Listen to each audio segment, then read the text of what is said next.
तीच बटाट्याची फिक्की भाजी खाऊन जर कंटाळला असाल, आज आपण कांदा लसूण मसाला आणि बनवूया गावरान चवीची झणझणीत अशी सुकी भाजी, तेही फक्त 5 मिनिटात. डब्यासाठी चमचमीत काय बनवावं हा तर नेहमी प्रश्नच पडलेला असतो. तर यासाठीच आपला हा व्हिडिओ शेवटपर्यंत नक्की बघत राहा. चॅनलवर नवीन असाल तर सबस्क्राईब करा आणि हा व्हिडिओ जास्तीत जास्त शेअर देखील करा. नमस्कार, दीपालीज मेजवानी या मराठी यूट्यूब चॅनलवर तुमचे खूप खूप खूप मनापासून स्वागत. आज आपण बटाट्याची नेहमीची पिवळी भाजी न बनवता कांदा लसूण मसाला वापरून अतिशय चमचमीत आणि झणझणीत अशी बटाट्याची सुकी भाजी बनवणार आहोत. तर यासाठी आपण इथे साहित्य काढून घेतलेलं आहे. 2 बटाटे आहेत, मोठ्या साईजचे 2 बटाटे आहेत, जिरं आहे, मोहरी, हळद, लाल मिरची पावडर, तेल, चवीनुसार मीठ, 2 कांदे घेतलेले आहेत, कांदा लसूण मसाला, आलं लसूण पेस्ट, कोथिंबीर, कढीपत्त्याची पानं आणि 1 टोमॅटो. इतकंच साहित्य आपल्याला इथे लागणार आहे. आता सगळ्यात अगोदर आपल्याला हा जो बटाटा आहे तो बारीकसर असा चिरून घ्यायचा आहे. इथे बघू शकता बटाटा चिरून झालेला आहे आणि मीडियम अशा फोडी करायच्या आहेत. अगदीच मोठ्यासुद्धा नको आहे.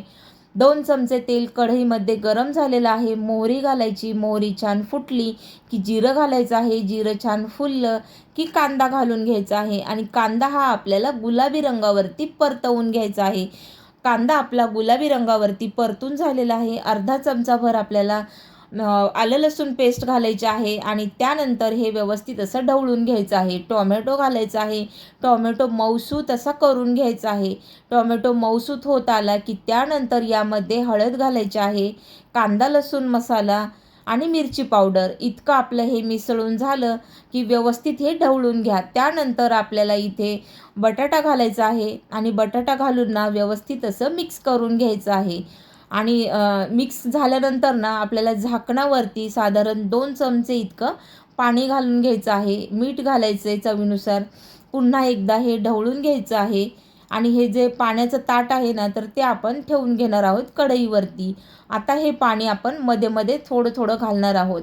इथे आपला साधारण 5 मिनिटात बटाटा व्यवस्थित असा शिजलेला आहे. बटाटा बनवून तयार आहे. सर्व करायला घेऊया. मस्तपैकी आपला हा बटाटा इझिली तुटत आहे, म्हणजे बटाटा व्यवस्थित शिजलेला आहे. कोथिंबीर घालून मिक्स करायचे आणि वरूनसुद्धा कोथिंबीर घालून घ्यायची आहे. मस्त अशी गरमागरम अशी झटपट होणारी कांदा लसूण मसाला बटाटा भाजी बनवून तयार आहे. तुम्हीसुद्धा डब्यासाठी नक्की बनवून बघा. ही रेसिपी चपातीबरोबर तोंडी लावणीसाठी सुद्धा तुम्ही ही बनवू शकता. व्हिडिओला एक लाईक करा, चॅनल सबस्क्राईब करा आणि जास्तीत जास्त आपला हा व्हिडिओ शेअर देखील करा. लाईक करा, शेअर करा, सबस्क्राईब करा. भेटूया आपण अशाच एका सोप्या रेसिपीबरोबर. तोपर्यंत बाय.